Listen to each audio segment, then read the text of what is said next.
All right. Hello, everybody. Welcome back to our final commentary of reading response for this year. I know you're probably really sad to see this end, but all good things have to come to an end. And here it is, the end of the reading response. So, without further ado, let's talk about Timmerman is here. Timmerman was here. So, Timmerman was here. It talks about a mysterious man who comes to town. It takes place probably kind of around the Depression time from what we can see.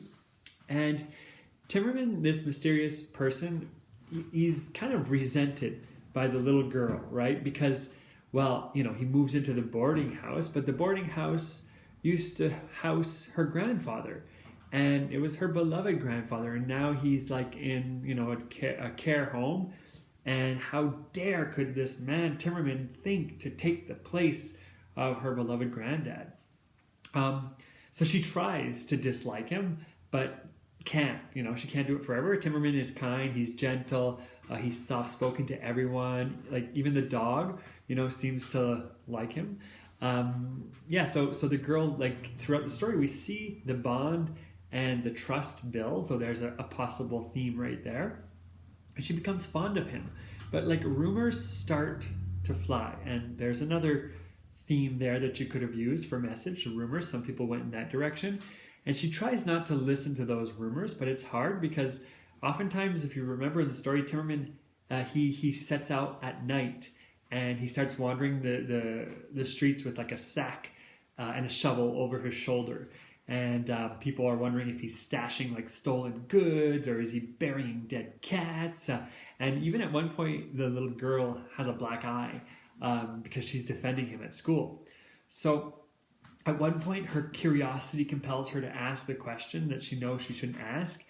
And though Timmerman promises an explanation in time, he avoids a direct answer and disappears shortly after, leaving the girl to like worry and wonder like what's really going on.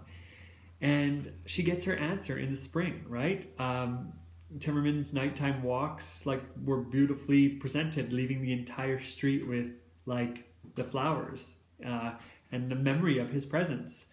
So you could have gone in a few directions. Some people went into the idea of mystery. I thought that was great because it's not the message I would have thought of at first, but it's great. He brought mystery and trust. Also, you could go into the theme and the message of perception, how we perceive people, how we can sometimes have false perceptions.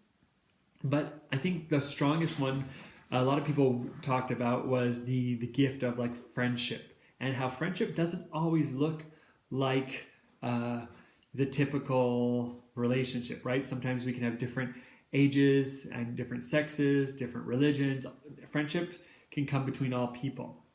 So that was really good. People made great connections in this one to what's going on in the world with hope, bringing hope, planting flowers of hope.